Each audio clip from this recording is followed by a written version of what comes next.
Live from New Delhi, you're watching DD India News Hour, India's Voice of the World. I'm Preeti Kaur. Coming up in the next 1 hour, India remembers martyrs and victims who lost their lives while defending the parliament 22 years ago.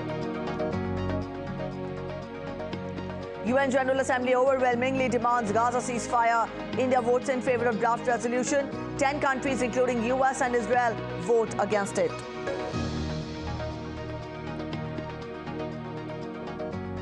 Biden says Putin is banking on the US failing to deliver for Ukraine as he meets his Ukrainian counterpart in Washington. Zelensky says it would be insane for Ukraine to be willing to give up occupied territory. On day 4 of Khelo India Para Games, para-athletes will be in action in parachuting, para-powerlifting and para-athletics. Haryana currently tops the medals tally.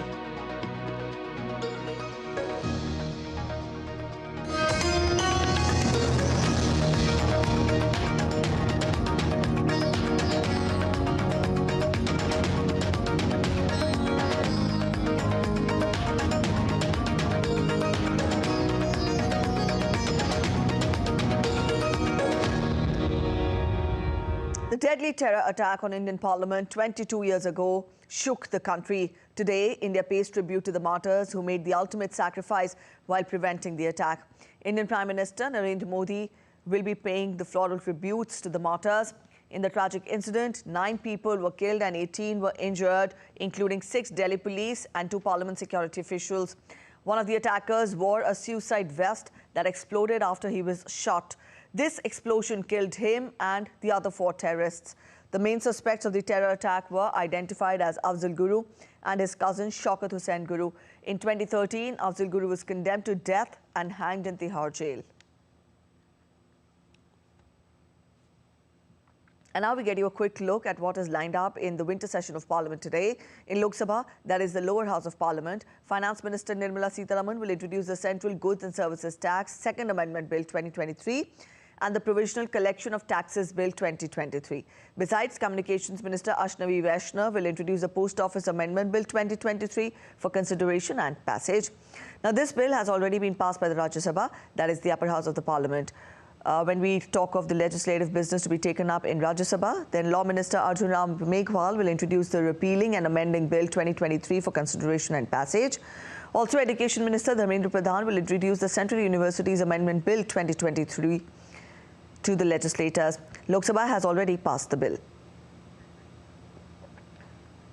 The upper house of Indian Parliament, Rajya Sabha, passed the Chief Election Commissioner and Other Election Commissioners Bill 2023. It provides for the appointment, salary and removal of Chief Election Commissioner and Election Commissioners. The President will make the appointment on the recommendation of a selection committee, which consists of the Prime Minister, a Union Cabinet Minister and Leader of Opposition, or the Leader of the largest opposition party in Lok Sabha.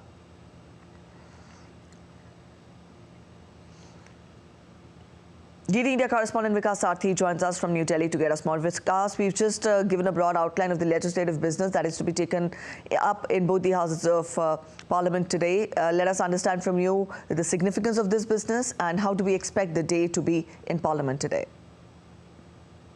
Right, Preeti. So far as these bills are concerned, the Post Office Amendment Bill has already been passed by the Rajya Sabha, and it is the aim of this bill is to regularize the financial functioning of post office department. In fact, Communication Minister informed the House when this bill was discussed in the Rajya Sabha. He informed that most of the post offices are providing banking services without charging for these services, and in fact, he also gave number of people holding accounts in these post offices, and for that reason, these amendments have been brought to regularize, to make them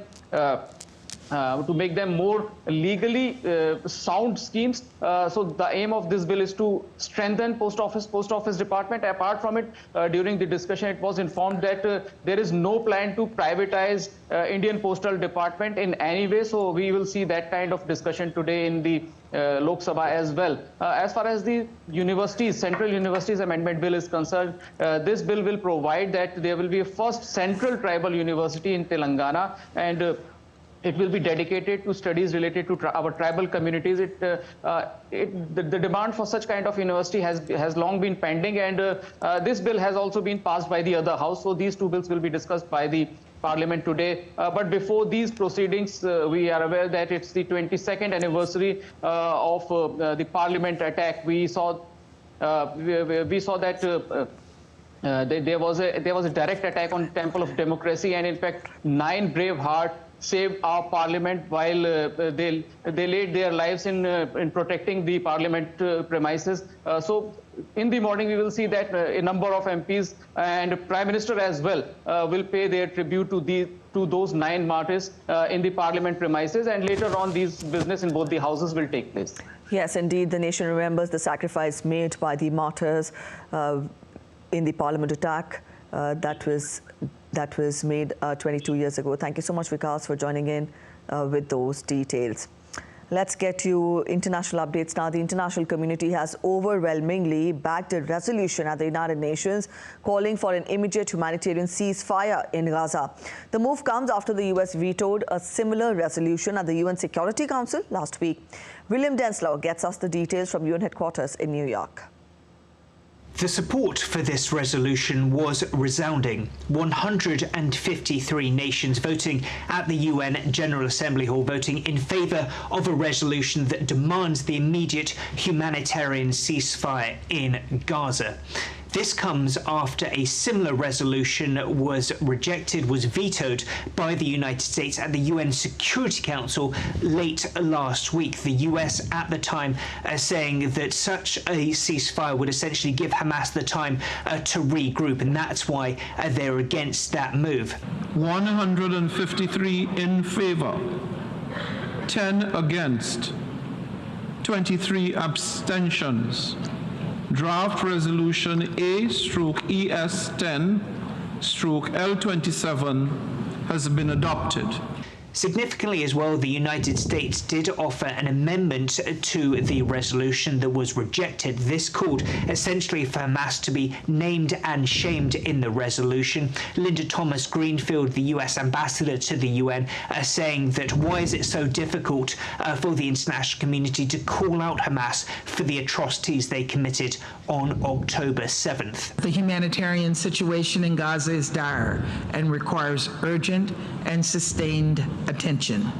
That civilians desperately need food and water and shelter and medical care. In addition, we support the release of all hostages immediately and unconditionally. Any ceasefire right now would be temporary at the best and dangerous at worst.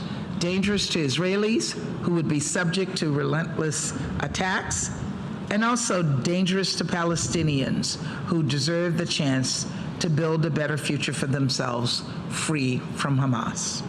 Now, we had a very strong message as well from the President of the UN General Assembly, Dennis Francis, speaking at this session. I used my recent attendance at the Doha Forum and every other platform I can to encourage cooperation among states with the same singular goal in mind: to make peace for all. In the name of humanity, I ask you all once again, stop this violence now. William Denslow in New York, reporting for DD India. Relatives and friends and other supporters marched in Jerusalem on Tuesday to press the Israeli government and the international community and demand immediate release of the Israeli hostages held by the Hamas fighters.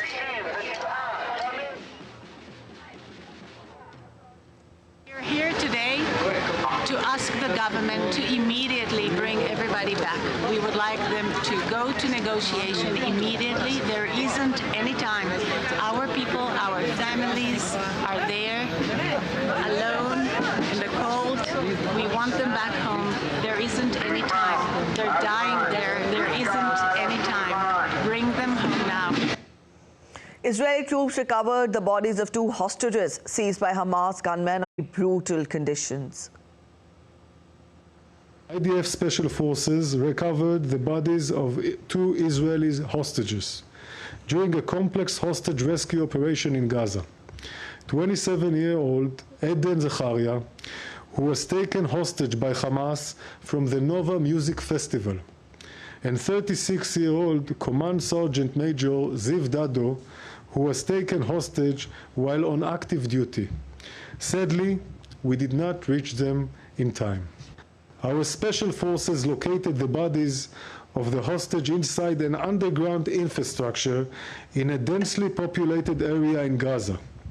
Hamas is holding our people hostage in brutal conditions while hiding among and under the people of Gaza.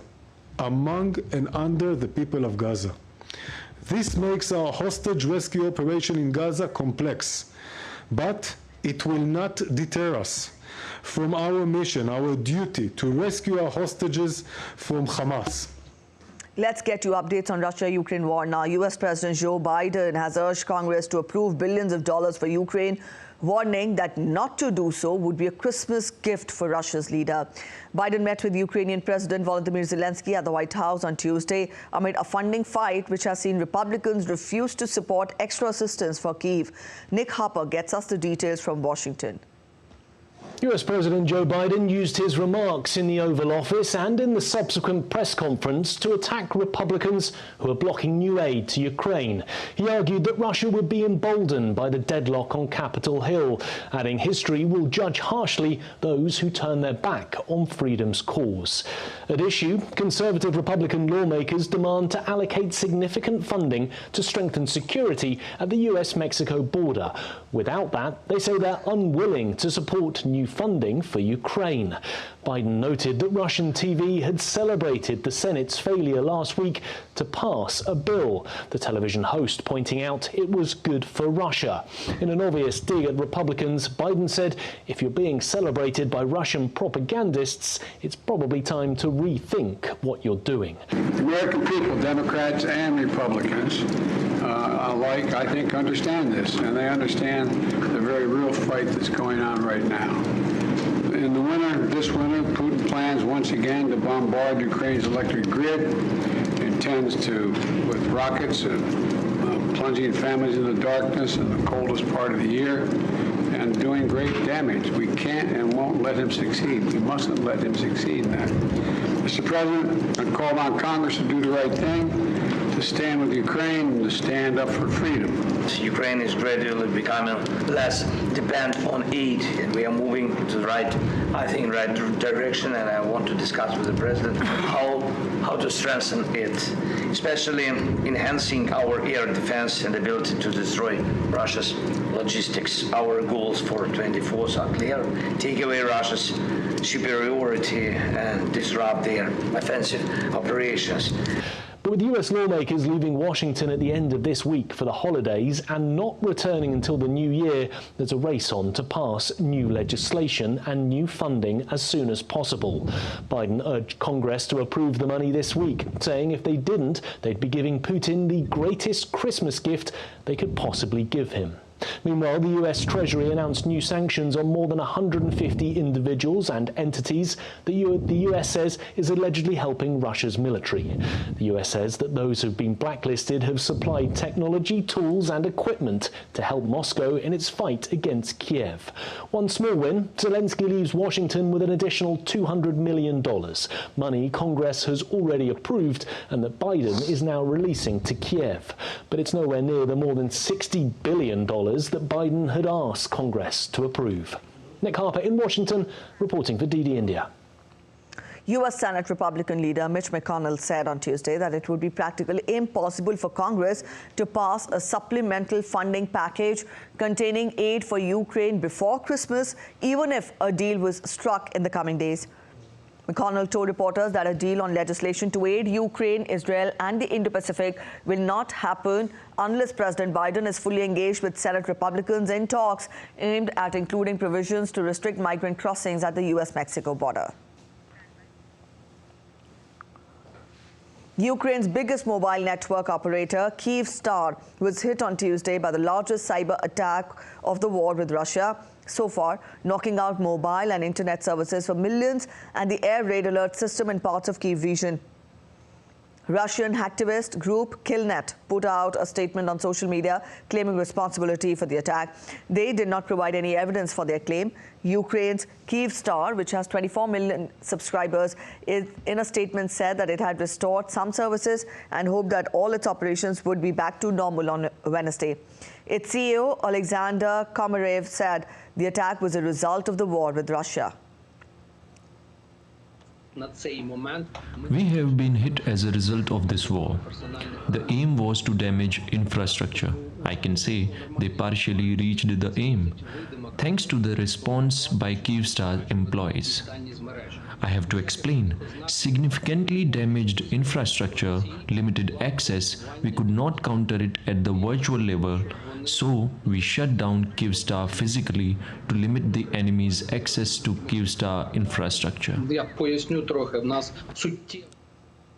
Ukrainian Defense Minister Rustem Umerov dismissed on Tuesday the rumors of plans to sack the army's commander-in-chief Valery Zaluzhny. Umerov made the comments at a press conference in Kyiv he held with his Latvian counterpart Andrius Prudis. The comments came amid a cooling of the relations between Zelensky and Commander-in-Chief Valery Zaluzhny. This issue is not on the agenda. I know it is being played out both internally and externally. If there are such questions, I will let you know. There are no such questions on the agenda. We had regarding some commanders though.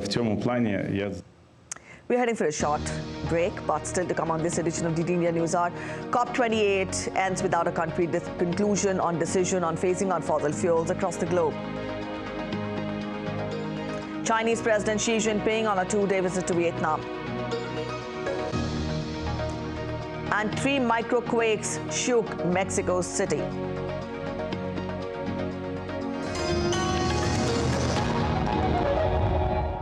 In a world that never stops, where information shapes our reality, one app stands out, helps you stay ahead of time. Introducing the DD India app, your gateway to a world of news right at your fingertips. Your most trusted source of news goes global, goes digital. Explore a world of options, top stories, live updates, in-depth analysis, and more. Stay informed wherever you are. Real-time alerts keep you ahead of the curve always. The DD India app, connecting you to the world, one story at a time. Download now and explore the world of knowledge, insights, and authentic information.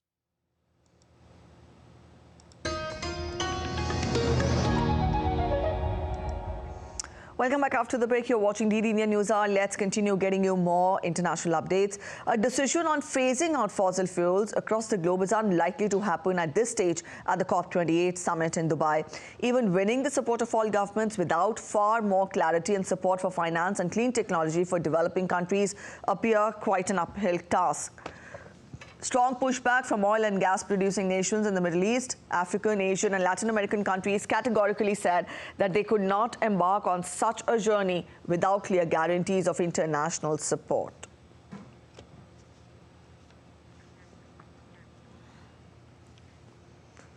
The climate summit ran late into the night on Tuesday with several countries voicing their opinion and concern over the issue of phasing out fossil fuels. But a decision on phasing out fossil fuels across the globe is unlikely at this point as the disagreement between the countries is evident. Up next, we get you a report by Sean Peever. At the start of this summit, almost 2 weeks ago, there was a show of unity. The world might be a divided place at the moment, but facing up to the global challenge of climate change requires a global response. And there was early progress, wealthy nations promising money to help deal with the impact of climate change, and a growing number of countries pledging to treble renewable power output by 2030. World leaders and royalty alike all seem to be on the same page. I have seen across the Commonwealth and beyond countless communities which are unable to withstand repeated shocks, whose lives and livelihoods are laid waste by climate change. Surely, real action is required to stem the growing toll of its most vulnerable victims. But after that, things quickly began to become more challenging. The main argument, whether there's any place for fossil fuels for a world trying to stop global warming. Yes, say the oil-rich nations, we just need better carbon capture technology. No, say many developed nations and scientists, renewables are the only way forward. And developing nations made their voices heard as well, asking for far more financial help if they're expected to decarbonise quickly. Next year's climate summit will be held in Baku in Azerbaijan, but many argue that the world can't wait that long for real progress to be made. Words need to be turned into actions, they argue, and quickly. John Beaver in Dubai, reporting for DD India. Chinese President Xi Jinping is in Vietnam. This is his first visit to the nation in 6 years. Xi will pay homage to the late communist leader Ho Chi Minh. Later in the day, the two countries are expected to sign a joint declaration on diplomatic relations, which was first shown to journalists on Tuesday. China and Vietnam signed 37 agreements on Tuesday as Xi pledged closer ties between the two nations. The visit comes after US President Joe Biden's visit to Vietnam in September, underscoring the growing importance of Southeast Asia's manufacturing hub amid rising trade tension between the world's two largest powers.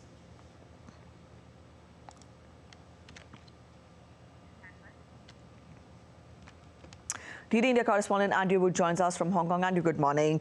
Just to get us more on how important is this visit, because this is for the first time in 6 years that the Chinese president is in Vietnam, and also 37 agreements have been signed between the two sides. Spell out more on the significance of the visit first. Well, I think you've summed it up quite well, the significance of the visit. But let me also say that China has been worried that Vietnam has been drifting away from its orbit. Remember, Vietnam has agreed that it now has comprehensive strategic partners in Japan and America. It's calling them comprehensive strategic partners. Now, that's the highest designation that Vietnam gives in diplomatic terms in its relations with other countries. And China has been a bit, well, upset that it hasn't had that designation as well. And so from this meeting, in the signing we're expecting later today, that will be formally declared, that Vietnam will declare its diplomatic relations on a level with Japan and the United States. They're both enemies, former enemies of Vietnam, but China has not really helped itself by declaring that most of the South China Sea, including large parts of Vietnam's own territorial waters, are Chinese, and that's definitely a sticking point between Vietnam and China, although it doesn't seem to have been addressed really in this meeting.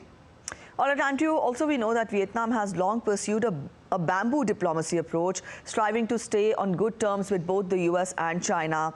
Let us understand from you, how has it been able to balance out its relation with both the superpowers?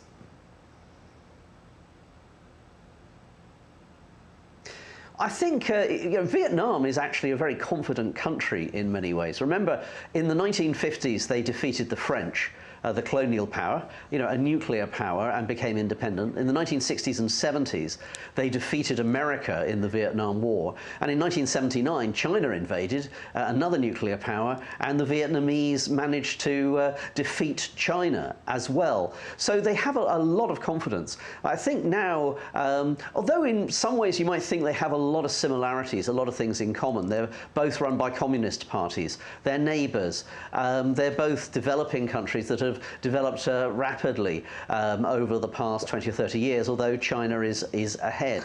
At the same time, though, Vietnam and China have had difficult relations going back a century. So relations with China go up and down. Relations with America are much more recent. And as I say, I think that Vietnam's quite confident in dealing with America now, both as a potential ally and also as a counterbalance to China too.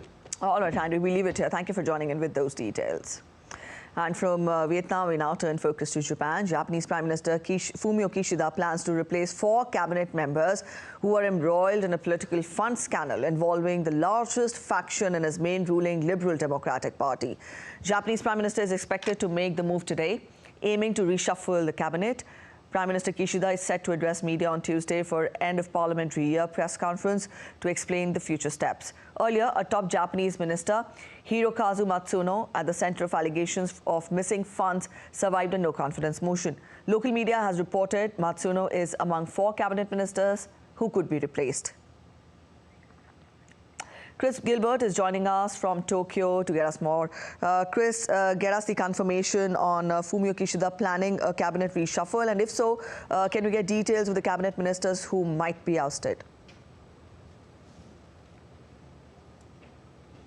Well, local media is reporting that this is in fact coming tomorrow. He has another obstacle to get over first, which is the end of the extraordinary parliamentary session address.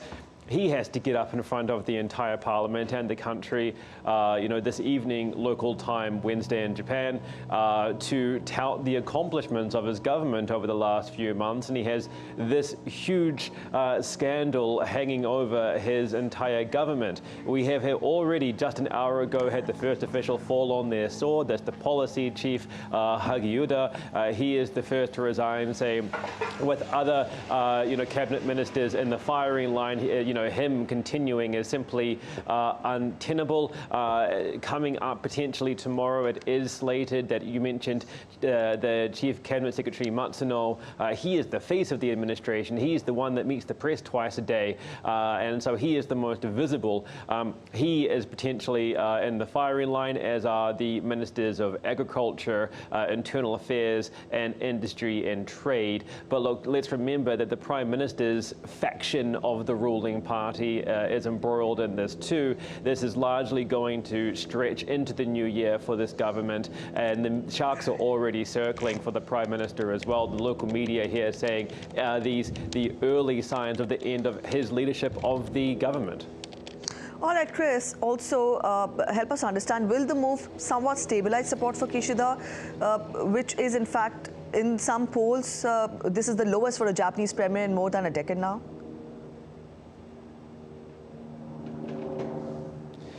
Yeah, it's bad news. I feel like every few weeks I'm saying it's been a bad few weeks for the Prime Minister. He wanted to turn around his fortunes a year ago in a cabinet reshuffle following, links between his cabinet and the now disgraced in Japan Unification Church. He did so, but then there's been a year of continued bad polling due to, the rising cost of living, the weak yen, low wages. He reshuffled his cabinet less than 3 months ago, hoping for yet again another fresh start. And here we go, the LDP. For not the first time in its history, remember, there have been several scandals afflicting the LDP way back to its formation after World War II, embroiled in yet another kickback scandal, 23% approval rating. The main consequence for the Prime Minister is his leadership of the party is up for renewal by October. He had been hoping, experts say, to hold a snap election before then to refresh his mandate. The polling is just too bad, they say, at the moment. The LDP may only bleed seats and the Prime Minister may only bleed power. So it's certainly not a good end to the year for the LDP or the Prime Minister in particular. All right, Chris, we'll leave it here. Thank you for joining in with those details. And in more international updates, Polish Prime Minister Donald Tusk's government won a vote of confidence in Parliament. Voting results showed Tusk received the support of 248 lawmakers, while 201 voted against him at the end of a sitting that was disrupted by a far-right deputy. In his inaugural speech to Parliament, Tusk called on Poland's fractious political class to unite, saying it cannot afford divisions. While Russia is waging a war of aggression across the border, Tusk's government will be sworn in by President Andrzej Duda today before the new Prime Minister heads to Brussels for a summit of European Union leaders.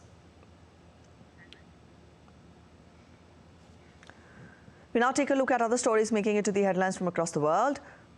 A U.S. citizen accused of trying to stab his girlfriend and a taxi driver in the Brazilian city of Salvador jumped from his hotel room on Tuesday to escape the police. The accused was staying at the hotel with false documents, making it difficult to trace him. 3 small quakes shook buildings in the Mexico City on Tuesday morning. The 3 microquakes had hit between 11:06 and 11:09 local time and were particularly felt in the south and center of the seismically active city. Different intensities were felt depending on the places the quake hit. A quick break on DD India News Hour, but stay with us for more. We tell you after the break, Global Partnership for Artificial Intelligence Summit is underway in New Delhi with focus on ensuring ethics, transparency and democratic values. Swearing-in ceremony of new governments in Indian states of Madhya Pradesh and Chhattisgarh today.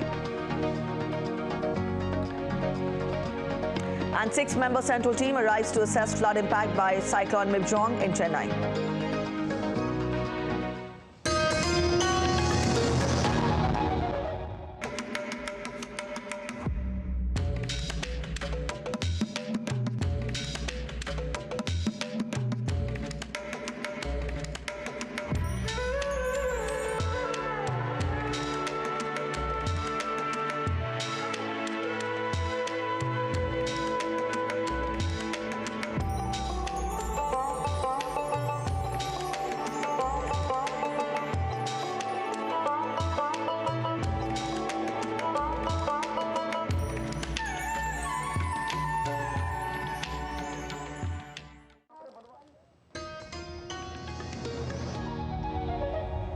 Welcome back after the break. You're watching DD India News Hour, and now it's time to get you a quick recap of the top stories once again. India remembers martyrs and victims who lost their lives while defending the Indian Parliament 22 years ago. UN General Assembly overwhelmingly demands Gaza ceasefire. India votes in favor of the draft resolution. 10 countries, including US and Israel, vote against it. Biden says Putin is banking on the US failing to deliver for Ukraine as he meets his Ukrainian counterpart in Washington. Zelensky says it would be insane for Ukraine to be willing to give up occupied territory. On day 4 of Khelo India Para Games, para-athletes will be in action in parachuting, para-powerlifting and para-athletics. Haryana currently tops the medals tally.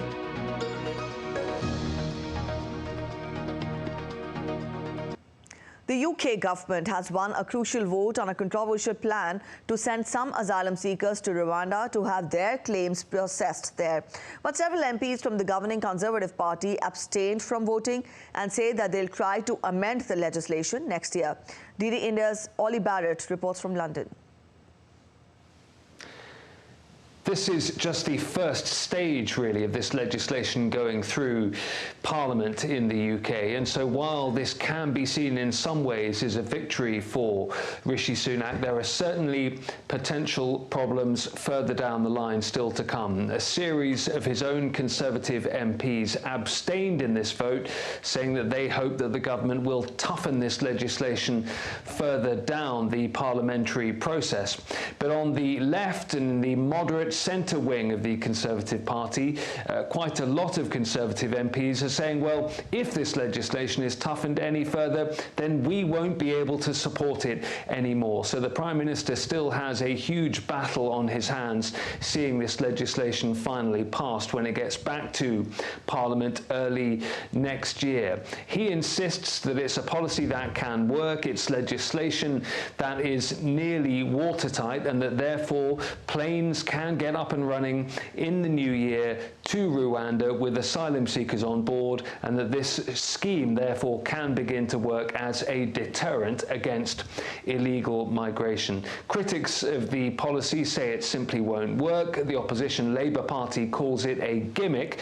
Labour are also saying that they believe that the events of the last 24 hours or so in the House of Commons and the discussion among Conservative MPs shows that the Conservative Party is in chaos. The government, though, as I say, remains committed to this legislation. It remains committed to the agreement with Rwanda. The idea behind it is that it would see some asylum seekers sent to Rwanda to process their claims there. And the specific idea of this legislation, if it eventually gets passed, is to try and alleviate some of the concerns raised by the Supreme Court last month when judges struck down the policy as unlawful. Ollie Barrett in London, reporting for DD India. The 3-day Global Partnership for Artificial Intelligence Summit is underway here in New Delhi. Inaugurating the event on Tuesday, India's Prime Minister Narendra Modi gave a clarion call for a worldwide framework for ethical, responsible and secure development of the technology. India is hosting the Global Partnership on Artificial Intelligence Summit 2023. GPay is an international initiative to support responsible and human-centric development, use of artificial intelligence. Addressing the gathering, Prime Minister stressed on transparent and inclusive use of artificial intelligence. AI के साथ हम एक नए युग में प्रवेश कर रहे हैं। आर्टिफिशियल इंटेलिजेंस का विस्तार टेक्नोलॉजी के टूल से भी कहीं ज्यादा है। AI हमारे नए भविष्य को गढ़ने का सबसे बड़ा आधार बन रही है। Indian Prime Minister Narendra Modi inaugurated the Global Partnership on Artificial Intelligence Summit at Bharat Mandapam in New Delhi. AI के प्रभाव से वर्तमान और आने वाली पीढ़ियां कोई भी छूटी नहीं है।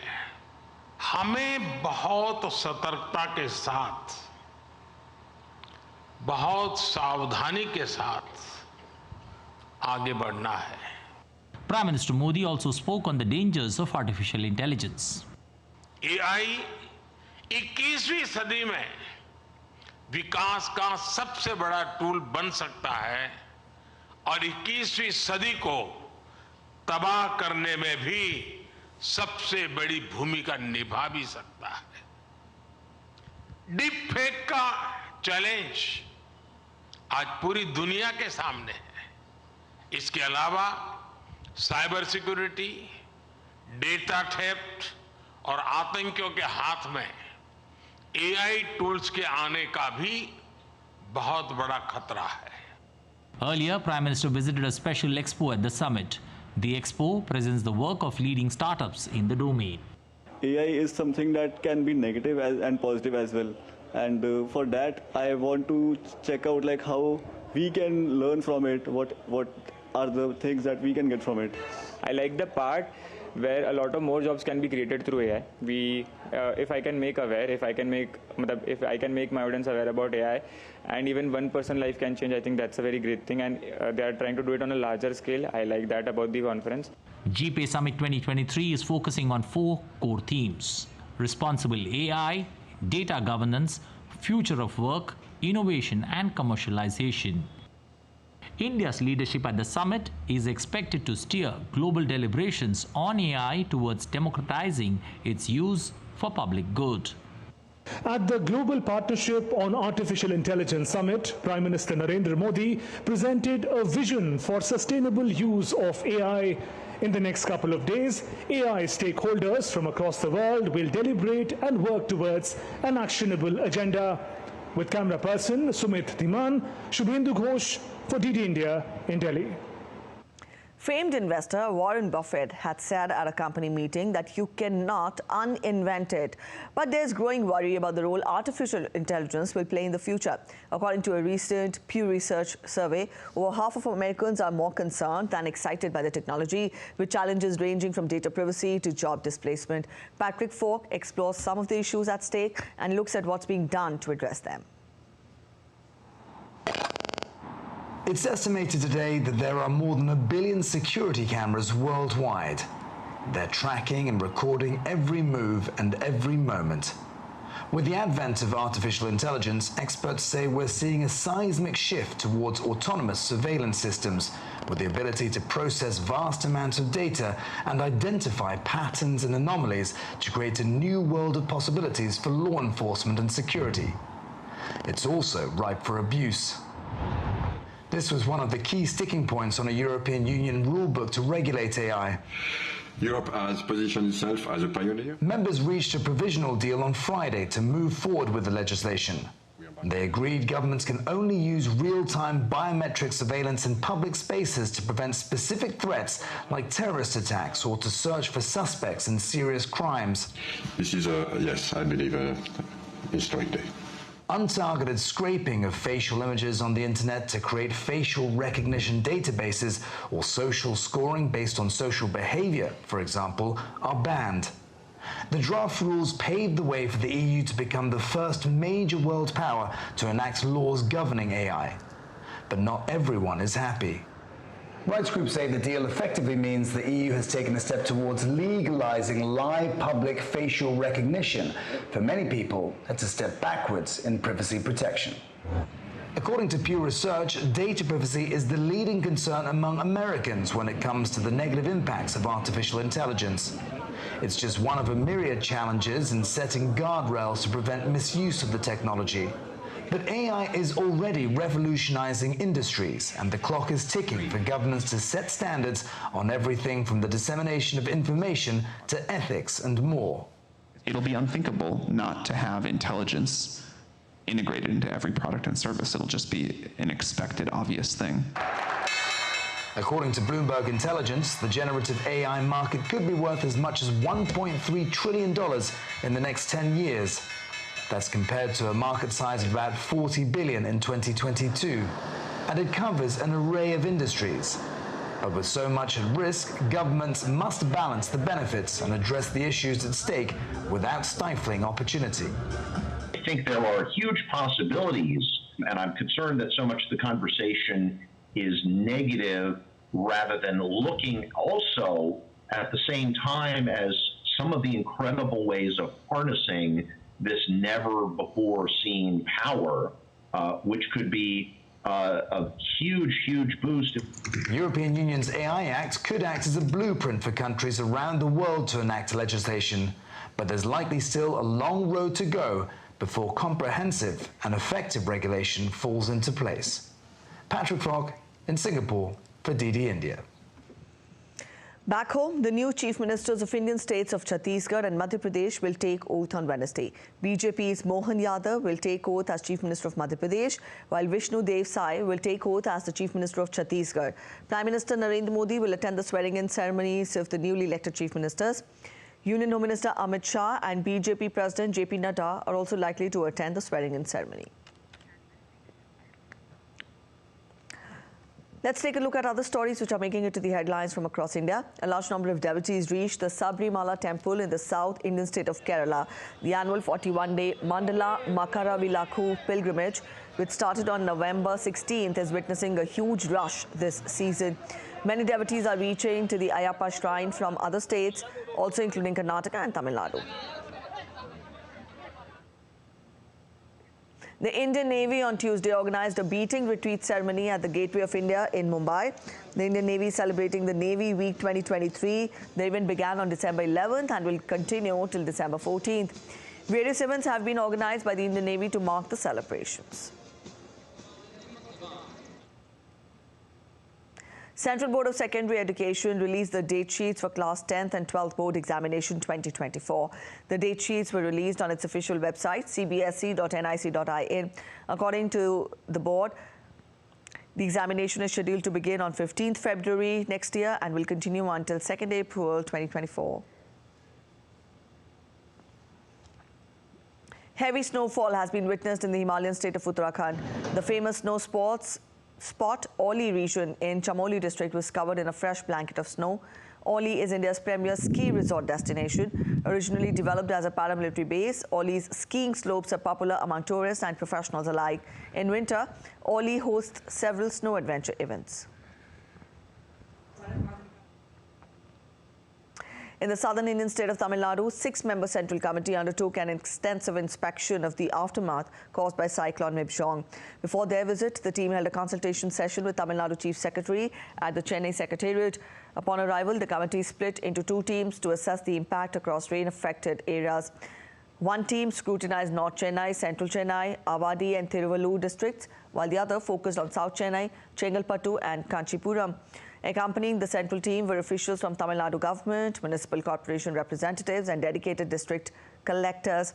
They also closely examined severely affected areas like Velachery, Madipakkam, Perumbakkam, Palikrana and other areas as well. We're heading for a short break on DD India News Hour, but after the break, we tell you Fed Chair Jerome Powell will announce the central bank's rate decision. Argentina plans to devalue the peso by more than half to 800 pesos per dollar. And Manchester United suffers setback in Champions League with a 1-0 defeat by group winners Bayern Munich at Old Trafford on Tuesday.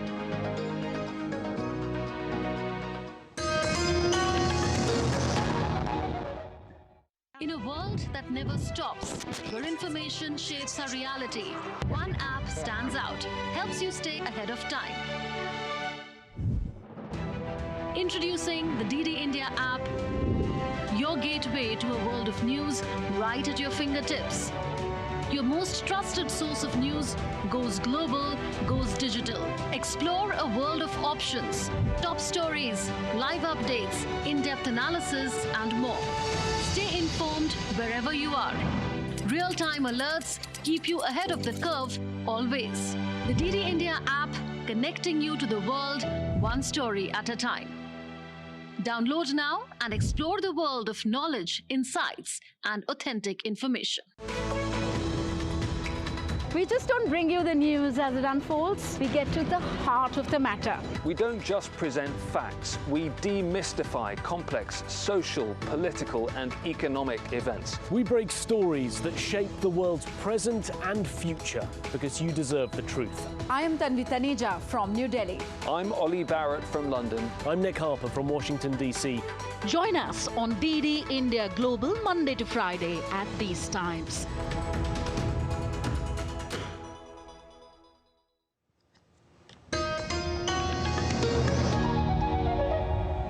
Welcome back after the break. You're watching DD India News Hour, and time now to get you updates from the world of business. The U.S. Central Bank is expected to continue its pause on interest rate hikes when it makes its final rate decision of 2023 on Wednesday. But some experts predict that cuts will come in the new year. DD India's Kate Fisher gets us details from Washington. The Federal Reserve is likely to keep interest rates unchanged after data released on Tuesday showed that inflation has cooled from its peak last year, as price increases remained moderate in November in the US. But the Fed could begin to cut rates in mid-2024, according to a survey by business news channel CNBC. More than half of the 35 economists, strategists and analysts that they asked predicted a rate cut by June next year, with that number rising to 69% by July. And they also placed the odds of a recession at their lowest level since spring 2022, which is when the Fed began its campaign to raise interest rates in a bid to dampen demand. But of course, nothing is certain, and the Fed has signalled that it's open to more rate hikes if economic conditions call for it. Well, analysts will comb through Chair Jerome Powell's speech on Wednesday afternoon for more signals of when those rate cuts might come. Kate Fisher in Washington, reporting for DD India. Meanwhile, U.S. stocks closed higher on Tuesday as the major indices hit fresh highs for the year after inflation data did little to alter views for the timing of a rate cut by the Federal Reserve. The November Consumer Price Index rose 3.1% on an annual basis. Core prices, excluding volatile items such as food and energy costs, also matched expectations, showing a 4% annual rise. The S&P 500 gained 0.46%, while the Nasdaq Composite gained 0.7%. The Dow Jones Industrial Average rose 0.48%.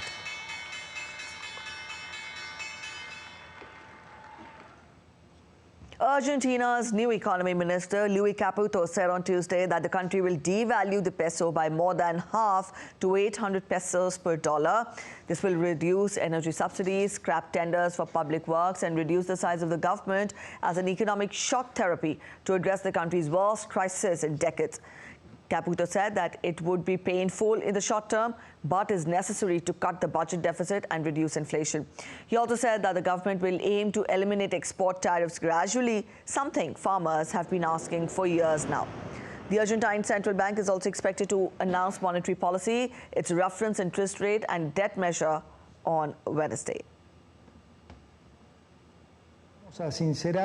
The official exchange rate will go to 800 pesos so that productive sectors have the right incentives to increase their production.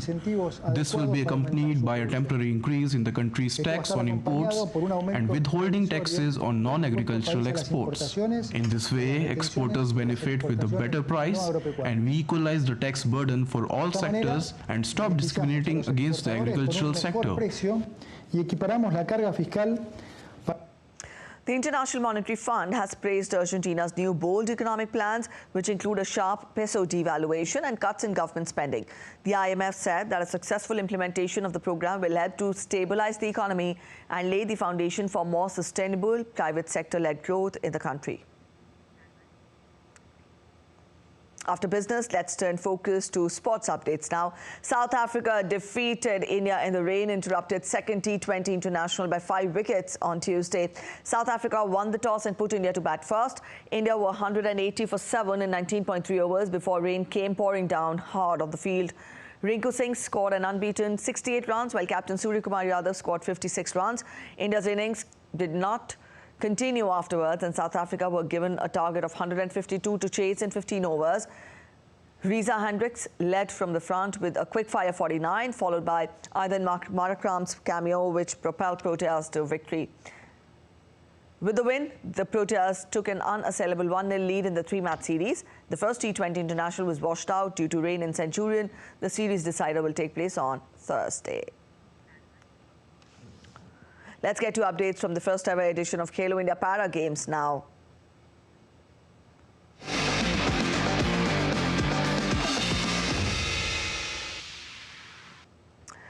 In the Khelo India Para Games 2023, it is the 4th day, and para-athletes will be in action in para-athletics, para-shooting, para-powerlifting. So far, Haryana tops the medal tally with 23 golds, 29 silvers and 10 bronze medals. Uttar Pradesh is second on the medal table with 19 golds, 14 silvers and 7 bronze medals.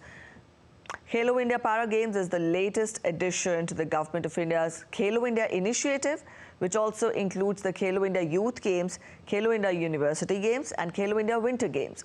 So far, 5 Khelo India Youth Games, 3 Khelo India University Games and 3 Khelo India Winter Games have been successfully conducted under the Khelo India initiative, which seeks to nurture the sporting culture in the country at grassroots level.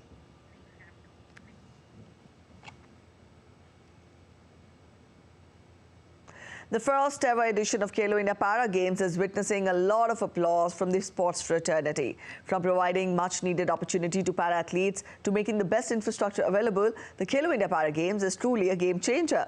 Here's a report by DD India's correspondent Deepika telling us more.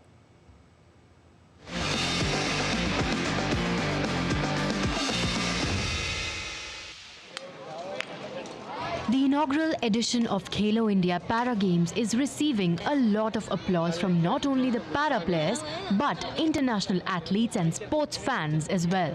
Asian Games gold medalist Sift Kaur, who came to boost the morale of the players, said that she is really inspired to see the para players performing with such great enthusiasm. I think this Khelo India platform is really good for all of us. For me personally, it helped me a lot. And now it's time for the para. Today we are getting international level facilities, and I think that's only helping all of the athletes to perform really well. In the Asian Games only, you can see that we have performed really well. And para Asian Games were also like so good. So I think if the government is doing so much, so I think this is the thing that we are also putting efforts that, okay, government supporting us, so we are also there that we will do good. Winning and losing are a part of the game, but participation is what matters the most. Speaking on the inaugural edition, para badminton player Harshit thanked Prime Minister Narendra Modi for providing them with a great opportunity. Thanks to our Prime Minister Modi and all sports officials, and especially thanks to Mr. Gaurav Khanna sir. This is my second chance I have played para badminton. I feel very good. Not only me but all para shuttlers feels good. This is biggest opportunity for all para shuttlers. Many young kids who came to witness the para athletes in action cheered for their favorite star athletes as well. One of the students who now aspires to become a cricketer expressed his excitement. I like to play cricket. Why? Because my inspiration is like MS Dhoni, and I follow him so much. And because of him, I want to play cricket in the future. You were cheering a lot for all the badminton players. Are you enjoying the matches? Yes. This is your first time watching a match? Yes. Past 9 years have seen a transformational change in the sporting landscape, and Khelo India Para Games is yet another example of India's growing prowess in the sporting arena. With the first edition of Khelo India Para Games, players are all the more hopeful to perform better at the upcoming international event. With camera person Saurabh, this is Deepika reporting for DD India.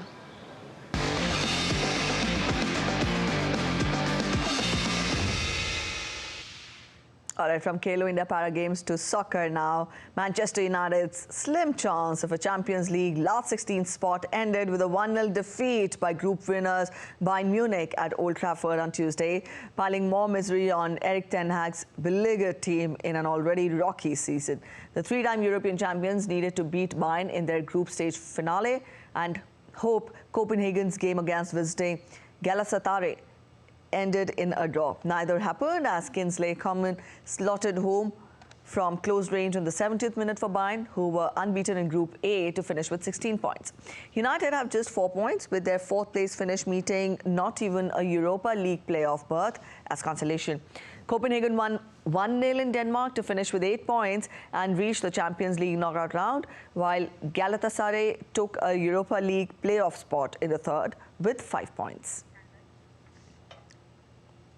That's it in this edition of DD India News Hour. But let us know your thoughts on the news of the day. You can connect with us on Facebook, X and also Instagram. We'll be back with more news as it breaks here on DD India.